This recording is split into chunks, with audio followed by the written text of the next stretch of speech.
In storytelling, of course, there are lots of stories about shapeshifters, about people turning themselves um, into animals, and of course, J.K. Rowling uses this in Harry Potter. And people shapeshift um, often into bears. There's quite a lot of stories about people being turned into um, young deer being turned into fawns. Kind of a difference between a shapeshifter who chooses to change into an animal and someone who is turned into an animal against their will by an enchanter. Now, this is a story sometimes just called Little Fawn. This is an Irish story about how the great storyteller O'Seen came to be born.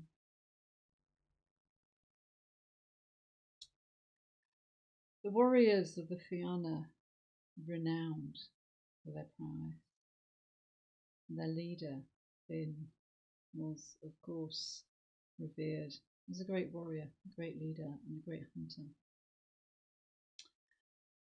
And there was one day, as Finn and his men were returning from the hunt, when Finn's dogs ran off and would not come back to their master, which was in and of itself quite unusual. But the two dogs were chasing a fawn, and most of Finn's men looked at the tiny animal and said, "It's not worth the effort, it's not worth the chase to catch such a small animal." But the two dogs pursued the fawn, and when Finn found them, he found all three of them together, and the dogs were licking the fawn as if she was a long lost friend of theirs. So instead of killing the tiny deer, Finn took her home with him, and that night she slept on the hearth with Finn's two dogs, who seemed to be guarding her. In the darkness of the night, Finn awoke and sensed that there was someone in the room. And when he opened his eyes, he realised that the presence he had felt was a beautiful woman. And of course, at first he thought he was simply dreaming.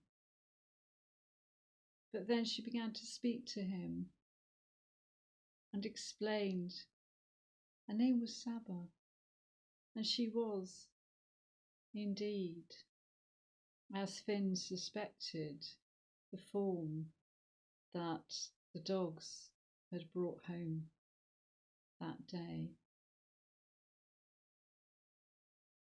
She was turned into a fawn by a dark druid, a dark wizard, because she refused to be his wife.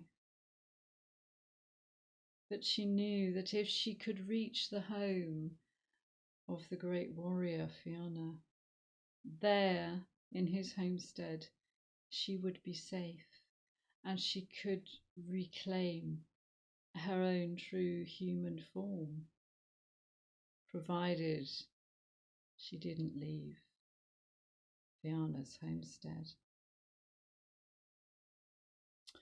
So, over the weeks and the months that followed, the love between the warrior Fianna and the woman who called herself Saba grew. And of course they married. And for some time Finn gave up hunting so that he could stay with his beautiful wife. But there came a time when he had to leave her. Pirates had landed on the east coast, were threatening villages. It seemed likely that they would burn the crops that would about to be harvested, Finn had to lead the Fianna warriors to protect the people against the pirates. And of course he succeeded.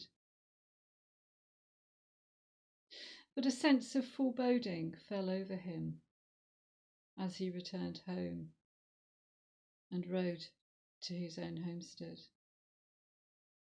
He was expecting his beautiful wife, Sabre, to greet him, but there was no sign of her.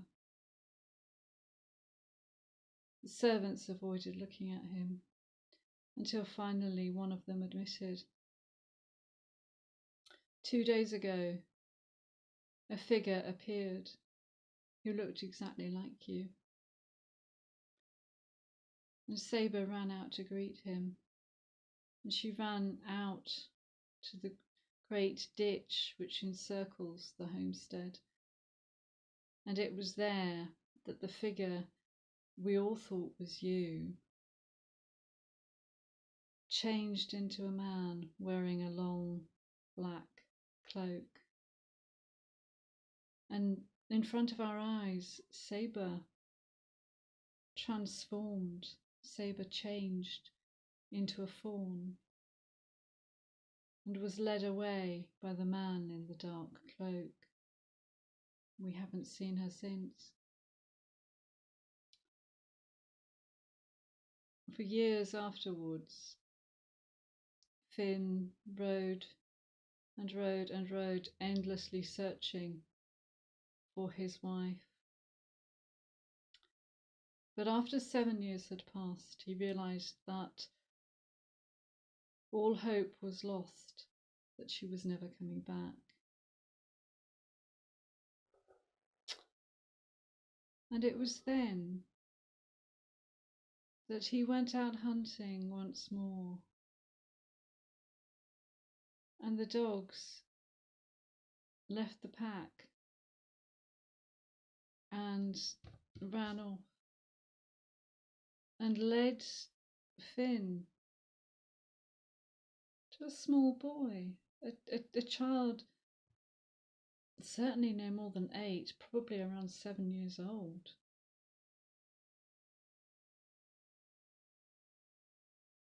And Finn knew that it was his destiny, that it was written that he must take the boy home with him. To start with, the boy had no words, he had no human speech.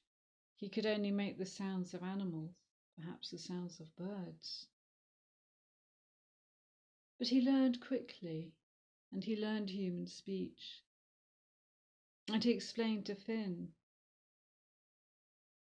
that he had no family.